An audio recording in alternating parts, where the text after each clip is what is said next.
Salam sejahtera, terima kasih karena bersama dengan saya di Nazilin Unity Channel. Ini berlaku kepada Najib yang terkini di mahkamah. Lagi hakim tarik diri mendengar rayuan Najib. Seorang lagi hakim Mahkamah Rayuan telah menarik diri daripada mendengar rayuan bekas Perdana Menteri Najib Razak untuk mengembalikan semula saman pendakwaan salah terhadap bekas Peguam Negara Tommy Thomas. Hakim Faizah Jamaluddin bersetuju menarik diri hari ini selepas Peguam Perayu Firoz Hussein Ahmad Jamaluddin mengemukakan permohonan lisan untuk penerakan diri. Pada Oktober tahun lalu, rayuan Najib ditangguhkan apabila Hakim Panel Rayuan Azizah Nawawi mendedahkan suaminya pernah bertugas sebagai timbalan pendakwa raya di bawah Tommy Thomas dan dia memutuskan untuk menarik diri. Pada permulaan prosiding rayuan hari ini, Firoz memberitahu panel 3 hakim yang dipengerusikan oleh Hashim Hamzah bahawa Faizah wajar menarik diri. Firoz menjelaskan ini kerana suami Faizah Muhammad Faiz Azmi merupakan pengurusi jawatan kuasa eksekutif 1MDB yang ditubuhkan pada 2018 sebagai sebahagian daripada perkhidmatan yang disediakan oleh PwC kepada Dana Kekayaan Berdaulat Malaysia itu. Katanya, suami Faizah terlibat dalam membantu 1MDB memulihkan asetnya dan menguruskan hutangnya. Dalam saman pendakwaan salah terhadap bekas Perdana Menteri itu, Najib mendakwa Thomas bertindak jahat dengan meluluskan kes Mahkamah Jenayah berkaitan RM2.27 bilion dana 1MDB yang sedang berjalan terhadap dirinya. Oleh kerana perkara ini melibatkan pelbagai isu berkaitan 1MDB, saya terpaksa mengemukakan permohonan ini, katanya. Ini bukan untuk mencemarkan integriti atau kebebasan Faizah dan yang saya kenali selama bertahun-tahun, kata Firoz kepada panel rayuan yang turut dianggotai Hakim Azmi Arifin. Firoz berkata lebih baik untuk Faizah menarik diri kerana dia bersama Peguam Thomas Alan Adrian Gomez pernah bekerja di firma guaman yang sama yang diketuai oleh Tommy Thomas pada tahun 1990-an. Gomez kini rakan kekongsi di firma guaman Tommy Thomas, manakala Firoz telah membuka firma guamannya sendiri dan Faizah bekas peguam telah dilantik ke Badan Kehakiman. Sebagai tindak balas, Gomez berkata dia tidak melihat kaitan antara penglibatan suami Faizah dalam pemulihan aset 1MDB dengan kesaksamaan mendengar rayuan tersebut. Namun saya sedar keadilan bukan sahaja perlu dilaksanakan tetapi dilihat dilaksanakan. Jadi saya serahkan kepada Yang Arif sama ada beliau patut menarik diri, kata Gomez. Firoz kemudian berhujah penarikan diri perlu dibuat untuk mengekalkan keyakinan awam terhadap pentadbiran keadilan.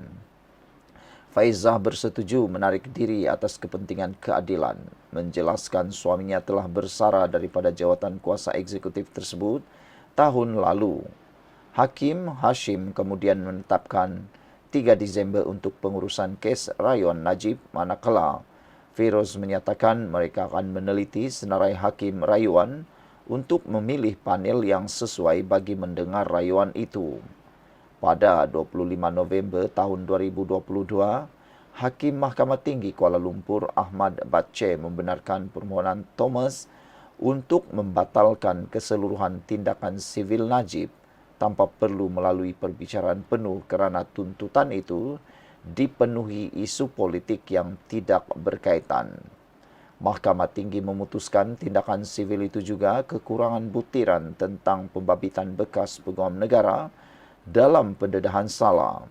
Saman Najib tertumpu kepada dakwaan-pendakwaan salah oleh Thomas dalam 4 kes jenayah. 3 kes masih berjalan, kes rasuah RM2.27 bilion 1MDB, kes pecah amanah CBT RM6.6 bilion dengan International Petroleum Investment Company PIC, dan kes pengubahan wang haram RM27 juta SRC Internasional. Mahkamah Tinggi Kuala Lumpur telah memberikan pembebasan penuh kepada Najib untuk kes keempat mengenai kes audit 1MDB. Bagaimanapun tuntutan sivil itu tidak melibatkan kes rasuah RM42 juta SRC Internasional, kes jenayah berasingan daripada kes pengubahan wang haram 27 juta SRC. Dengan Najib telah disabitkan bersalah, dihukum penjara 6 tahun dan didenda 50 juta ringgit. Najib pada asalnya dijatuhi hukuman penjara 12 tahun dan denda 210 juta, tetapi hukuman itu dikurangkan selepas nasihat Lembaga Pengampunan Wilayah Persekutuan kepada Yang di-Pertuan Agong. Peguam Yudhistra Dharma Droy dan Marvin Lai turut hadir bagi pihak Najib dan Thomas dalam prosiding rayuan hari ini. Sekian untuk kali ini, jangan lupa tinggalkan komen Anda. Salam sejahtera, terima kasih karena bersama dengan saya di Nazlin Unity Channel. Ini adalah komen balas daripada Rubin Balang, seorang daripada beberapa adun yang disebut dan didakwa terlibat di dalam skandal rasuah, membabitkan beberapa adun di Sabah yang didedahkan baru-baru ini. Namun demikian, Rubin Balang menyatakan tiada sebab untuk beliau harus disiasat. Dan hari ini, Rubin Balang membuat satu kenyataan yang mana dia kata, dia mengakui operasi perlombongan di Sabah sukar diluluskan dan membabitkan ratusan juta ringgit. Saudara-saudara sekalian, apa yang dimaksudkan ini? Prosedur untuk mendapatkan kelulusan operasi perlombongan di negeri ini perlu melalui proses yang amat sukar, kata ahli Dewan Undangan Negeri Adun Kemabong Rubin Balang. Beliau yang juga naib presiden Gagasan Rakyat Sabah mengesahkan perkara itu bagi merujuk video tular disiarkan dalam sebuah portal berita tempatan baru-baru ini. Pada video itu, Rubin dirakam mengatakan, sukar untuk mendapatkan kelulusan perlombongan, walaupun ketika era pemerintahan Barisan Nasional BN atau ketika Tan Sri Musa Aman menjadi Ketua Menteri Sabah. Anak pertama saya, bukan ahli Parlimen Tenem, Ridwan Balang, mempunyai latar belakang dan pengetahuan dalam bidang perlombongan.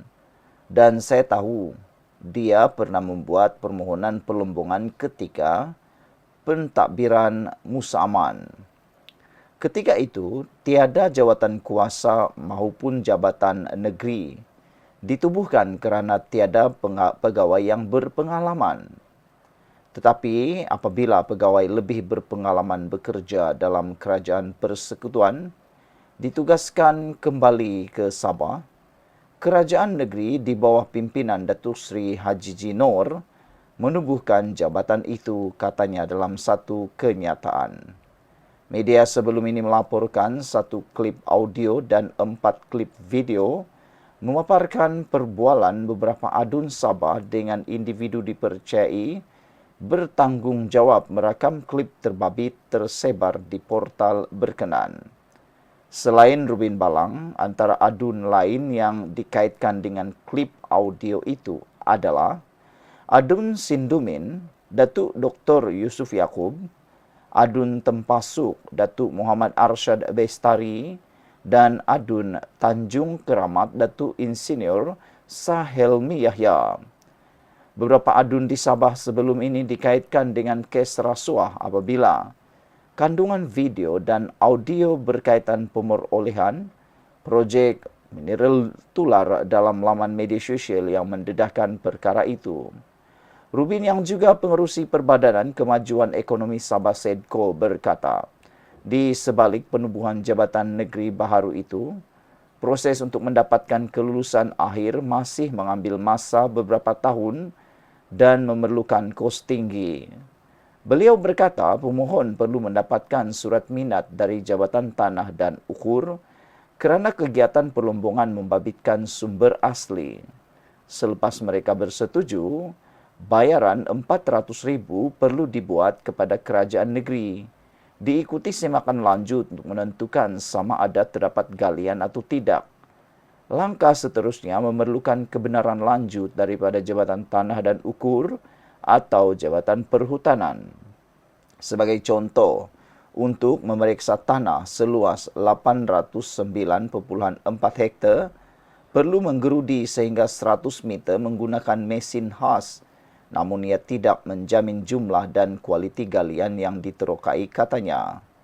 Selain itu, Rubin berkata, proses terbabit mengambil masa selama beberapa tahun dan menelan belanja jutaan ringgit tanpa sebarang jaminan kejayaan memperoleh projek perlombongan itu.